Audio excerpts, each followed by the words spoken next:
देखिए मित्र, हम लोग द्विघात समीकरण पढ़ रहे हैं, क्वाड्रेटिक इक्वेशन। क्या पढ़ रहे हैं जी? द्विघात समीकरण, क्वाड्रेटिक इक्वेशन। तो अंतिम टॉपिक, लास्ट टॉपिक मेरा है मूलों की प्रकृति, नेचर ऑफ रूट्स। मूलों की प्रकृति, नेचर ऑफ रूट्स। तो हम पहले जानेंगे कि मूलों की प्रकृति के मतलब क्या होता है। तो जरा ध्यान दीजिएगा, ये देखिए हम पहले बता चुके हैं ax² प्लस bx और plus c is equal to 0।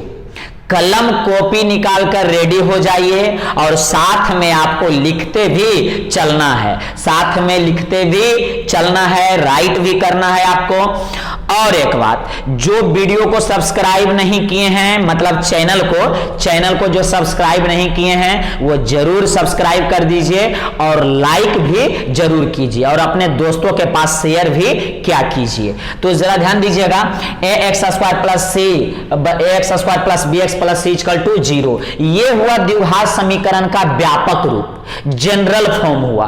क्या हुआ जी? व्यापक रूप ax² प्लस c बराबर 0 है।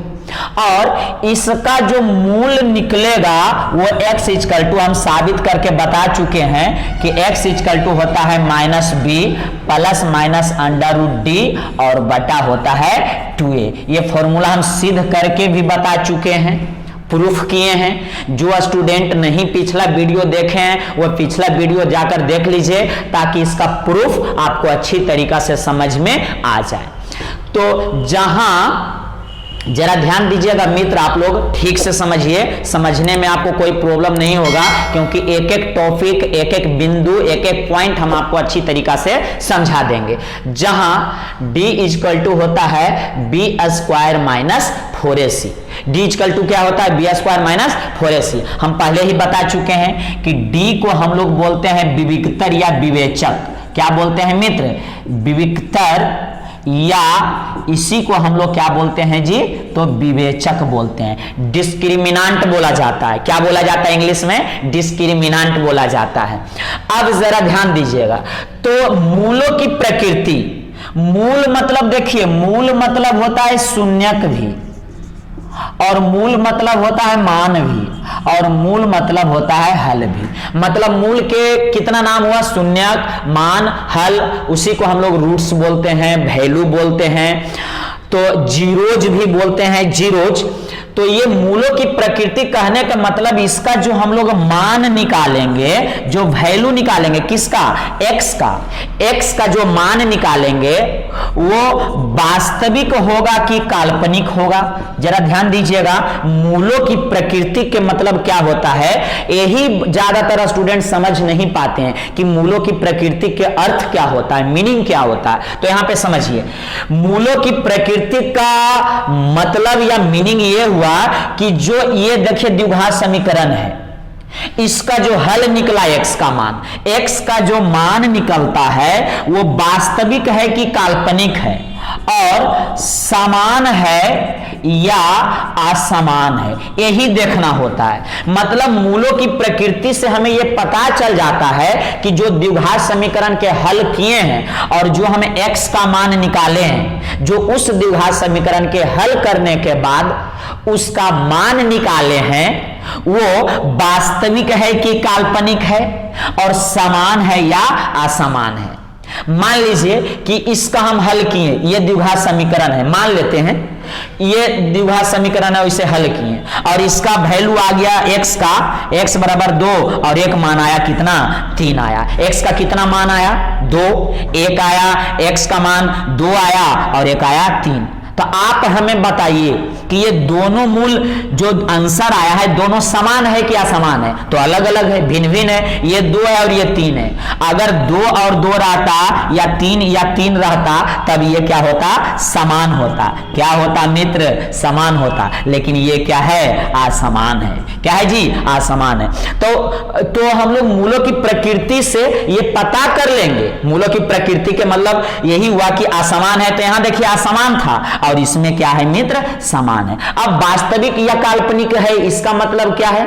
तो समझिए, वास्तविक के मतलब होता है जिसे संख्या रेखा पर नंबर लाइन पे हम लोग रिप्रेजेंट कर सकते हैं, प्रदर्शित कर सकते हैं। वैसी संख्याएं जिसे संख्या रेखा पर प्रदर्शित किया जा सकता है वो वास्तविक होता है। क्या होता है? वास्तविक।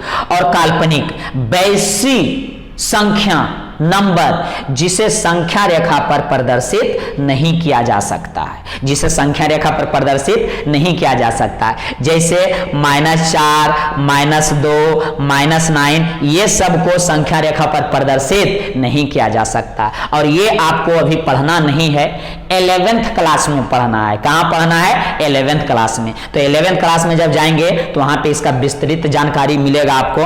तो आगे जरा देखिएगा, हम बता दिए मूलों की प्रकृति के मतलब क्या होगा। तो मूलों की प्रकृति के मतलब हुआ कि जो आप द्विघात समीकरण का मान निकाले, वैल्यू निकाले, मतलब x का जो मान निकाले वो वास्तविक होगा कि काल्पनिक होगा, समान होगा या असमान होगा। तो देखिए हम लोग कैसे जानेंगे कि किसी द्विघात समीकरण के मूल वास्तविक है कि काल्पनिक है और समान है या असमान है। साथ में आप क्या करते चलना है मित्र, आपको लिखते भी चलना है। तो अब जरा देखिए, सबसे पहले मूलों की प्रकृति जानने के लिए 3 बात हमें जानना पड़ेगा। कितना पॉइंट्स जानना पड़ेगा मित्र? 3 पॉइंट्स। तो देखिएगा, पहला पॉइंट्स क्या है, हेडिंग दे दीजिए आप, मूलों की प्रकृति। हेडिंग दे देंगे मूलों की प्रकृति, नेचर ऑफ रूट्स। अब देखिए पहला नंबर क्या कह रहा है, यदि डी जो है, डी मतलब विविक्तर या विवेचक, डिस्क्रिमिनांट। डी क्या है? विविक्तर या विवेचक या डिस्क्रिमिनांट। तो डी जो है 0 से बड़ा अगर आए, मतलब द्विघात समीकरण का जो हम डी निकालते हैं, क्या निकालते हैं? डी विविक्तर निकालते हैं b² - 4ac से, b² - 4ac से। अगर 0 से बड़ा आ जाए, 0 से क्या है मित्र? बड़ा है, मतलब डी का वैल्यू हम लोग दे सकते हैं b² - 4ac, और ये किससे बड़ा रहेगा? 0 से बड़ा हो। किससे बड़ा हो जी? 0 से। तो इसका जो मूल मिलेगा, दोनों मूल जरा ध्यान दीजिएगा, इसका दोनों मूल वास्तविक और असमान होगा, वास्तविक और असमान होगा। क्लियर है? पहला बात हम क्या बताए, यदि डी जो है 0 से बड़ा हो, मतलब डी हमेशा प्लस में आएगा। क्या चीज में आएगा मित्र? प्लस में आएगा, धनात्मक आएगा। तो दोनों मूल वास्तविक और क्या होगा? असमान होगा। कैसे? तो एक एग्जांपल लेते हैं और आप देखिए, यहां देखिएगा, मान लेते हैं x² - 2x और +3 = क्या है मित्र? 0 है। और इससे हम चेक करते हैं कि इसका मूल आखिर में कैसा है। लेकिन पहले हम यहां पे दूसरा नंबर को राइट करते हैं। यदि, जरा समझिएगा मित्र, यदि d जो है वो 0 के अगर बराबर आ जाए, d जो है 0 के बराबर आ जाए, या इसी को d के जगह पे हम रख सकते हैं b² - 4ac = 0। जरा ध्यान दीजिएगा, साथ में लिखते भी चलना है। d बराबर अगर 0 आ गया, ऑब्जेक्टिव में पूछता है कि दोनों मूल समान कब होता है, तो b² - 4ac = 0। यहां से देखिए आपको 4 या 5 मार्क्स का क्वेश्चन पूछा जाता है, 4 या 5 मार्क्स का क्वेश्चन सिर्फ इस टॉपिक से पूछा जाता है, इसलिए ध्यान दीजिए आप लोग। तो यहां देखिएगा, दोनों मूल वास्तविक होगा और समान होगा, दोनों मूल वास्तविक और समान होगा। जरा ध्यान दीजिएगा मित्र, दोनों मूल वास्तविक और क्या होगा? समान होगा। इस क्वेश्चन को हम यहां पे लिख देते हैं, उसके बाद करेंगे x² - 2x + 3 = क्या है? 0 है। अब जरा आप आगे देखिएगा, तीसरा नंबर। क्या नंबर? तीसरा नंबर। यहां पे दोनों मूल देखिए वास्तविक होगा और समान, मतलब एक मान अगर 2 आया x का, तो दूसरा भी क्या आएगा?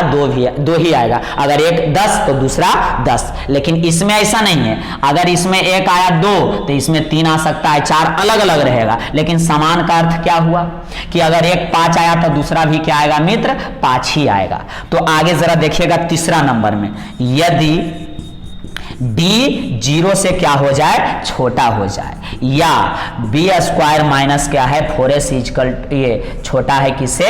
0 से। इस स्थिति, अगर ये स्थिति आ जाए, अगर ये स्थिति आ जाए तो जरा ध्यान दीजिएगा, दोनों मूल काल्पनिक होगा, काल्पनिक होगा, अर्थात इसका कोई वास्तविक हल नहीं होगा, नहीं होगा।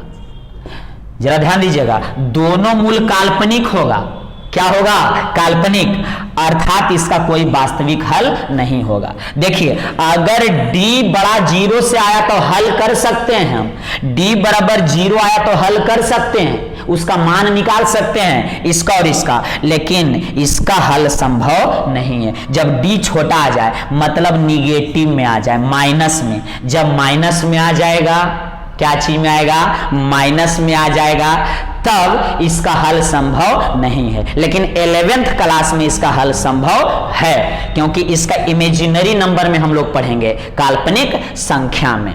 तो आप क्या सीख लिए, d बड़ा 0 से तो दोनों मूल वास्तविक और असमान होगा, क्लियर है। d बराबर 0 तो दोनों मूल वास्तविक और समान होगा, समान कहने का मतलब एक 5 तो दूसरा 5, अगर एक 6 तो दूसरा भी 6, तो ये हुआ समान। और d छोटा है 0 से मतलब माइनस में आ जाए तो दोनों मूल क्या हो जाएगा, काल्पनिक हो जाएगा। इसका हल करना हम लोग के संभव नहीं है, 11th क्लास में क्या करेंगे, संभव करेंगे। यहां देखिए मित्र, इससे ये क्वेश्चन एक हम लेते हैं और आपको समझाते हैं कि इसका प्रकृति क्या है। जैसे ये क्वेश्चन देगा आपको और बोलेगा कि इस द्विघात समीकरण का प्रकृति क्या, कीजिए आप बताइए, प्रकृति, नेचर बताइए। तो सबसे पहले a लिखना है, तो x स्क्वायर के गुणांक कितना है मित्र, 1 है। और देखिए b क्या है, तो -2 है, और c क्या है, तो देखिए 3 है। यहां तक क्लियर हो गया। a हम लिख लिए 1, b लिख लिए -2 और c लिख लिए कितना, 3 लिख लिए। अब हम d निकाल लेंगे, d क्या निकालेंगे, d b स्क्वायर -4ac। तो इसलिए d equal to b square -4ac, ये फॉर्मूला हो गया। अब जरा आप आगे जरा देख लीजिए थोड़ा सा, b क्या है, तो देखिए b क्या है, -2 है, तो b का स्क्वायर तो 2 का स्क्वायर -4, a कितना है मित्र, तो 1 है, और c क्या है, c देखिए कितना है, 3 है। तो यहां आ जाइए, 2 दूनी 4, माइनस का स्क्वायर देखिए प्लस होता है, माइनस का स्क्वायर क्या होता है, प्लस, 2 दूनी कितना हो जाएगा मित्र, 4 हो जाएगा। और यहां देखिए 4 तिया 12 और ये हो गया आपका -12, और ये घटेगा तो ये आ जाएगा -8। अब आप देखिए कि जो d आया है वो प्लस आया है या 0 आया है या माइनस आया है, आप जरा ध्यान दीजिए। d क्या आया है, प्लस में या 0 या माइनस में, क्या आया है, तो आप देखिए जरा यहां पे ध्यान से, d जो आया है वो माइनस में आया है, क्या चीज में, माइनस में। तो अगर निगेटिव में आता है, किस में आता है, निगेटिव में, मतलब d जो है 0 से क्या है, छोटा है। -8 0 से बड़ा है या छोटा है, तो 0 से क्या है मित्र, छोटा है। -8 0 से क्या है, छोटा है। तो यहां जरा देखिए, अगर d माइनस में आ जाए मित्र, प्लस में तो ये रहेगा, 0 तो ये रहेगा और माइनस तो ये रहेगा। अगर d माइनस में आ गया तो इसका कोई भी हल संभव नहीं है, दोनों मूल काल्पनिक, इसका कोई वास्तविक हल नहीं होगा। तो ये d क्या चीज में आया है, माइनस में आया है कि नहीं आया है, तो हाँ सर आया है, तो माइनस में आया है, इसलिए इसका मूलों की प्रकृति क्या होगा, तो कोई वास्तविक हल नहीं होगा, कोई वास्तविक मान नहीं होगा। यही लिखना है, मूलों की प्रकृति में लिखाएगा दिए गए द्विघात समीकरण का कोई वास्तविक मान नहीं है, वास्तविक हल संभव नहीं है। अब हम इससे रिलेटेड क्या करेंगे, क्वेश्चन करेंगे, प्रश्न करेंगे। पहले इससे आप नोट कर लीजिए, साथ साथ में ही नोट आपको करते चलना है। अब हम लोग शुरू कर देते हैं एक्सरसाइज को, और एक्सरसाइज में ही समझ लेंगे कि मूलों की प्रकृति का अर्थ क्या है। हम अभी आपको समझाए थे कि d बड़ा रहेगा 0 से, d बराबर 0 और d छोटा 0 से, मतलब इस स्थिति में प्लस आ जाए, d प्लस आ जाए, d अगर 0 आ जाए और d अगर माइनस आ जाए। प्लस आएगा तो दोनों मूल वास्तविक और असमान होगा। जरा ध्यान दीजिएगा, दोनों मूल वास्तविक और असमान होगा।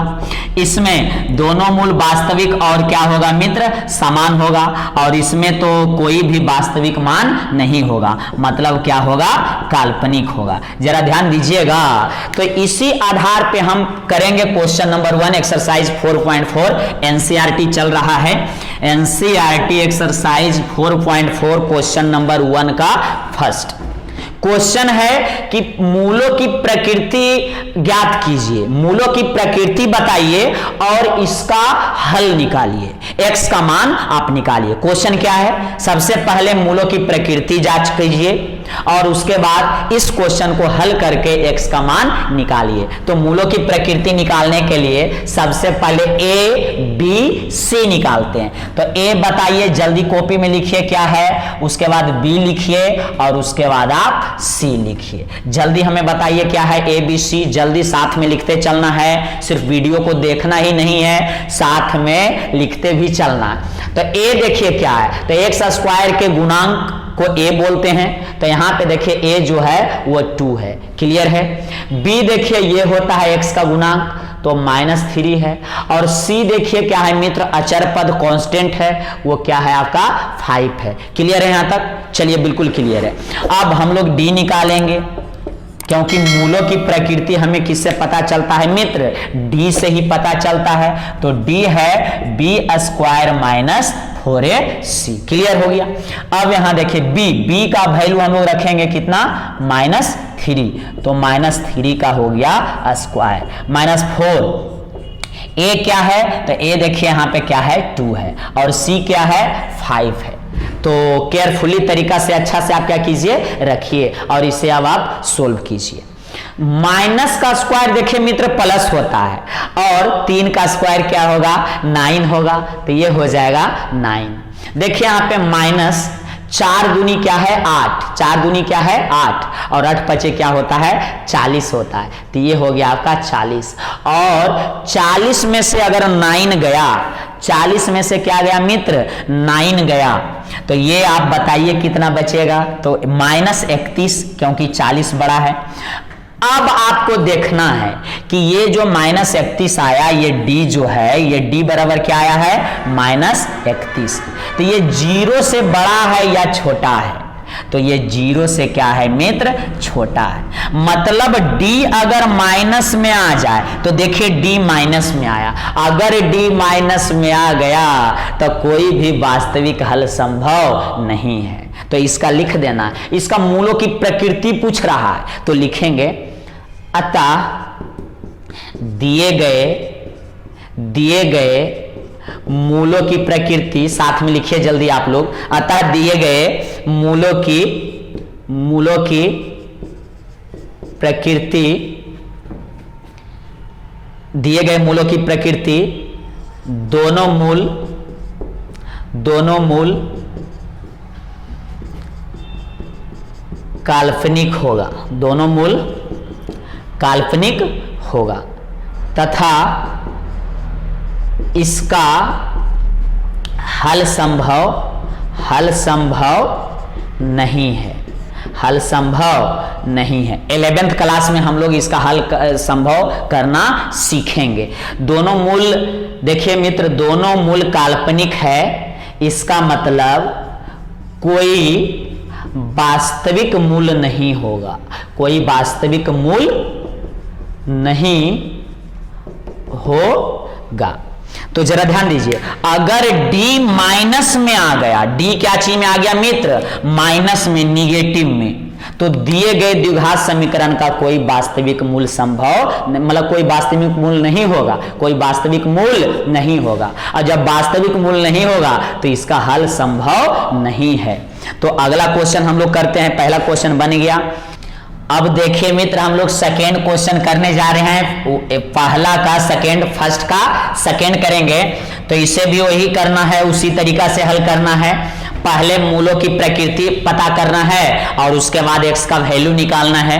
तो करते हैं, सबसे पहले a लिखेंगे उसके बाद हम लोग b लिखेंगे और उसके बाद c लिखेंगे। तो जल्दी लिखिए और बताइए a b और c क्या है। तो a देखिए x स्क्वायर का गुणांक देखिए, a क्या है 3 है, b क्या है तो ये पूरे देखिए टर्म है -4√3। तो यहां देखिए मित्र -4 और ये हो जाएगा √3 और c जो है ये आप देखिए क्या है 4 है। जरा ध्यान दीजिएगा, a जो है वो 3 हुआ, b जो है -4√3 और c है कितना 4 है। अब हमें d निकालना पड़ेगा। क्या निकालना पड़ेगा d। तो d इक्वल टू होता है b square -4ac, b square -4ac और b को क्या बोलते हैं विविक्तर या विवेचक, डिस्क्रिमिनेंट बोलते हैं, आपको पता ही है मित्र। यहां जरा देखिए b तो b क्या है -4√3 है, तो b के जगह पे -4√3 का स्क्वायर 4। a क्या है तो a देखिए आपका 3 है, c क्या है तो 4 है। साथ में नोट भी करते चलेंगे तो ज्यादा अच्छा रहेगा, साथ में नोट ही करते चलिए, समय बचेगा। माइनस का स्क्वायर देखिए क्या होगा प्लस होगा। चलिए माइनस का स्क्वायर प्लस हो गया, स्क्वायर 4 पे भी आएगा, स्क्वायर √3 पे भी आएगा। स्क्वायर माइनस पे आया तो प्लस, स्क्वायर 4 पे आया तो 16 और स्क्वायर अगर √3 पे आ गया तो स्क्वायर से रूट खत्म हो जाता है तो सिर्फ क्या बचेगा 3 बचेगा। तो यहां हो गया आपका 3 माइनस 4 तिया 12 और 12 चौक क्या होता है मित्र 48 होता है। और ये देखिए 16 तिया 48 हो गया और -48 ये कट हो जाएगा तो ये क्या आ गया मित्र 0 आ गया कटने के बाद। जरा ध्यान दीजिए, अब ये जो d मेरा आया है वो 0 आ गया है, d क्या आ गया है 0। अगर d 0 आ जाता है हल करने के बाद तो दोनों मूल वास्तविक और क्या होगा समान होगा, हम बता चुके हैं। तो इसका मूलों की प्रकृति क्या है लिखेंगे, अतः ये हुआ मूलों की प्रकृति, अतः दिए गए द्विघात समीकरण के मूलों की प्रकृति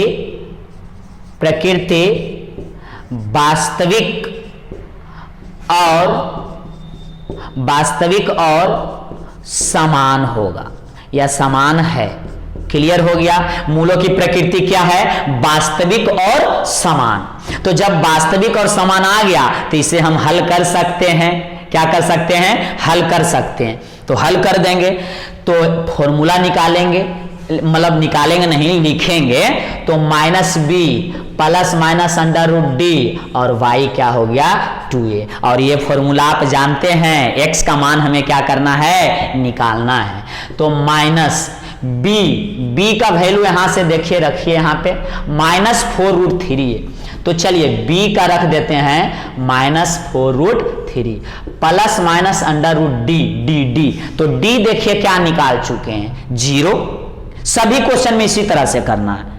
d क्या निकाल चुके हैं 0, तो d के जगह पे हम लोग रख देंगे 0 और बटा 2 और a मित्र, तो a देखिए क्या है √3 है, सिर्फ 3 है, तो यहां पे हम लोग रख देंगे 3। अब इसे हल करेंगे तो देखिए माइनस और माइनस, बाहर भी माइनस अंदर भी माइनस, तो दोनों झगड़ा कर लेगा, तो माइनस माइनस क्या हो जाएगा प्लस हो जाएगा। तो ये हो गया आपका 4√3 हो गया। और ये देखिए प्लस माइनस और रूट का ये 0 का वर्गमूल क्या होगा मित्र 0 ही होगा। और ये हो जाएगा आपका 4 3 दूनी 6, 3 दूनी 6, नहीं तो हाँ 3 दूनी 6 कर दीजिए, अच्छी बात है।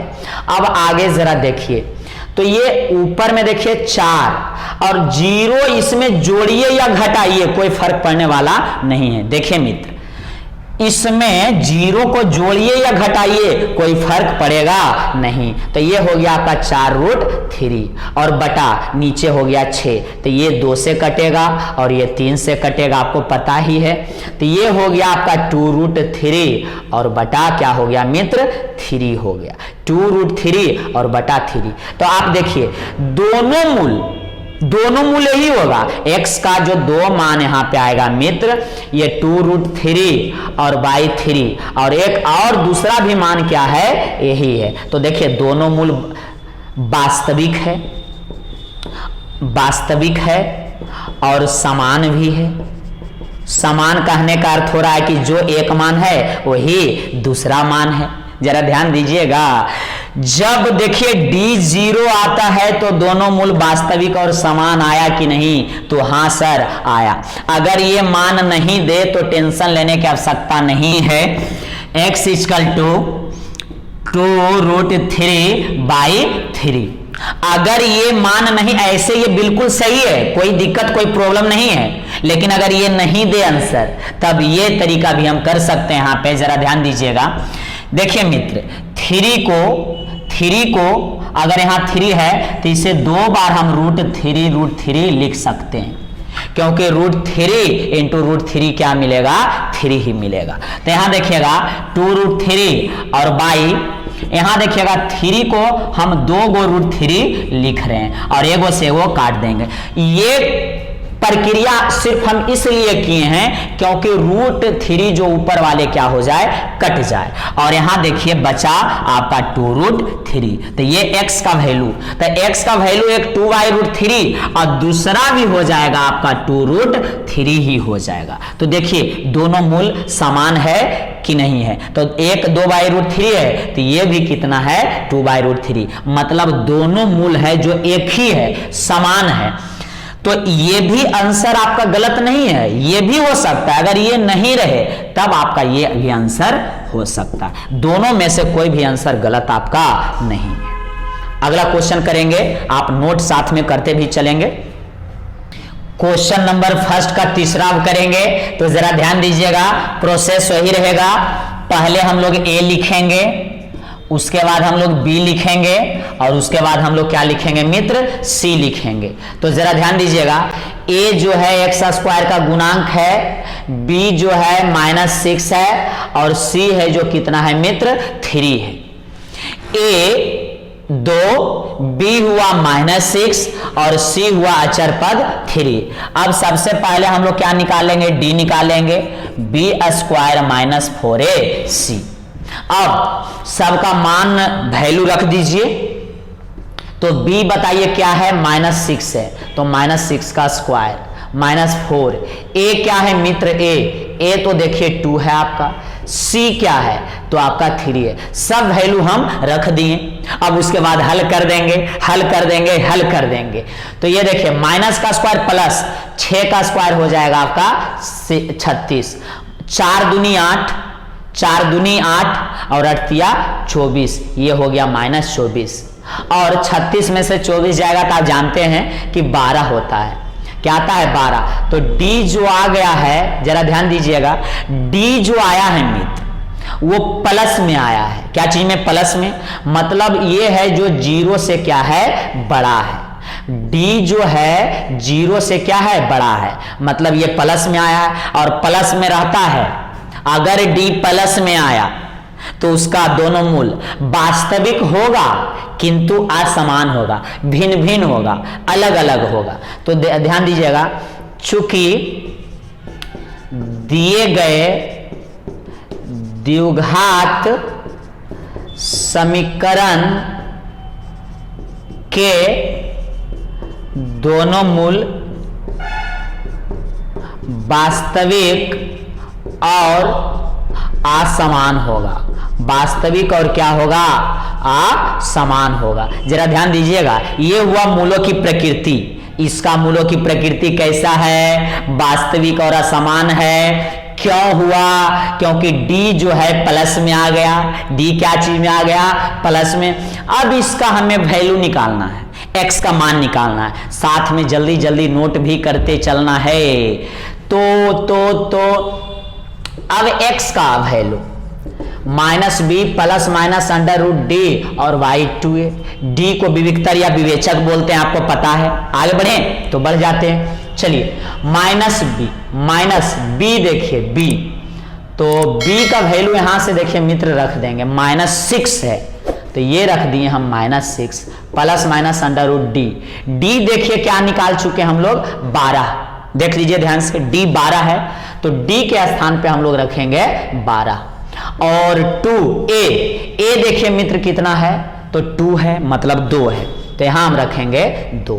आगे देखिए माइनस और माइनस ये हो जाएगा आपका प्लस, 6 हो जाएगा प्लस माइनस। देखिए 12 को जरा ध्यान दीजिएगा मित्र, यहां 12 है, 12 को चरतिया 12 हम लिख सकते हैं, बिल्कुल लिख सकते हैं, टकटकी लगाकर देखिए, चेचिस तगड़ा करके। उसके बाद 4 का वर्गमूल क्या होता है, तो 2 होता है, तो 2 और ये हो गया आपका √3। क्लियर है? तो यहां जरा देखिए √12 के जगह पे हम ये मान रख सकते हैं, तो √12 के जगह पे 2√3 और यहां देखिए 2 इंटू क्या है 2 है। ये क्लियर हो गया आपका? बिल्कुल क्लियर है सर। अब आगे देखिए, इसमें और इसमें 2 कॉमन है, 2 कॉमन लेते हैं, तो 2 तिया 6, 2 से 3 बार में कटा और प्लस माइनस इससे 2 निकला तो सिर्फ क्या बच गया √3 और नीचे 2 इंटू 2 और ये ठाकुर जी और ये ठाकुराइन जी क्या हो जाएंगे, कट जाएंगे। अब यहां देखिएगा 3 प्लस माइनस अंडर √3 और बाई 2a, यही मेरा क्या हो गया, आंसर हो गया। ये क्या हो गया मित्र, आंसर हो गया। किसका आंसर हो गया, तो x का मान निकल गया। अब यहां पे ऐसे भी आप चाहें तो लिख सकते हैं, ये आंसर हो गया।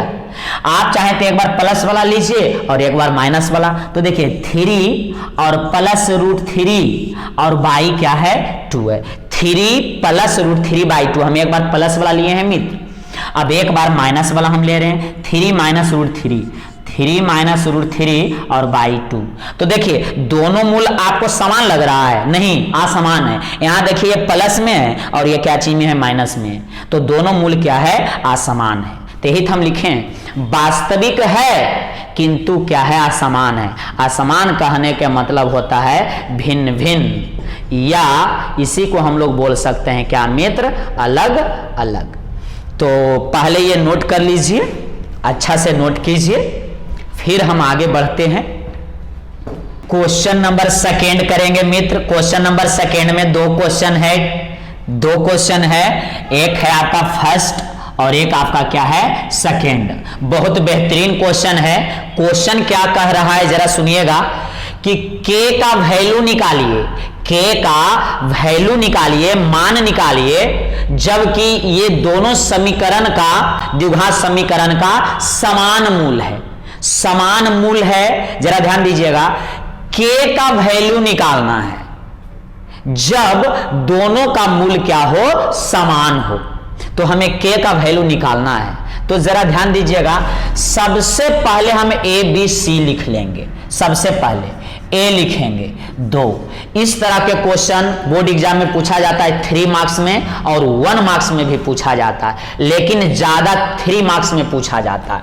तो a = 2 है, b = देखिए आपका k है और c = आपका क्या है, तो 3 है। तो यहां हम लिख लिए c = 3 मित्र। अब आगे जरा देखिए, ये हो गया मेरा a b c दिया हुआ है, यहां हम लिखेंगे चूंकि दिया है दोनों मूल समान है, दोनों मूल समान है।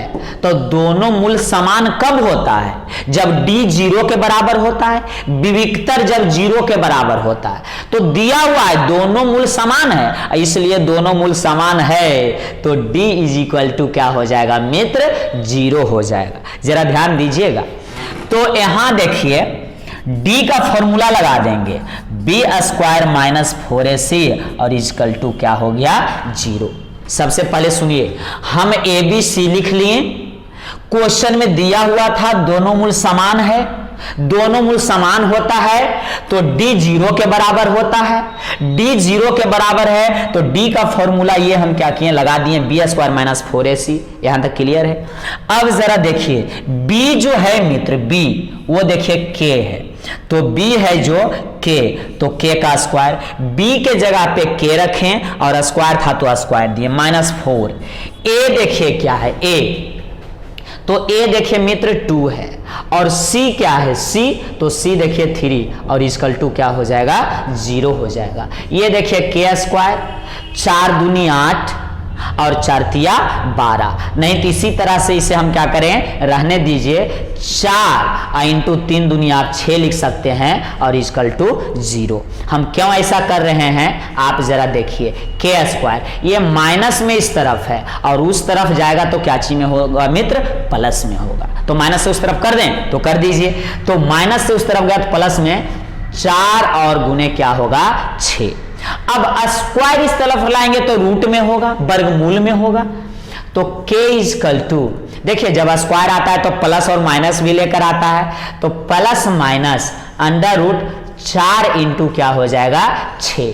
स्क्वायर इस तरफ आया तो रूट में हुआ, इसलिए k equal two plus minus, जरा ध्यान दीजिए आप, 4 का जो वर्गमूल है वो 2 होता है, तो ये हो गया आपका 2 और 6 जो है वो रूट में ही रह गया। तो k का मान देखिए निकल गया है, k का मान प्लस माइनस 2 रूट 6 आया है।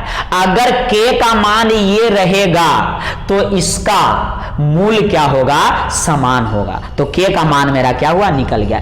इसी तरीका से ये सेकेंड क्वेश्चन हमें करना है, तो साथ में नोट भी करते चलना है। तो देखिए सेकेंड क्वेश्चन करते हैं, तो नोट करते हैं। तो सबसे पहले a लिखेंगे, सॉरी इससे पहले सोल्व कर लीजिए मित्र, क्योंकि देखिए ये द्विघात समीकरण के रूप में नहीं लग रहा है, तो पहले इसे गुना करेंगे हम। तो kx को, तो यहां देखिएगा k और x गुने x होगा तो x स्क्वायर होगा।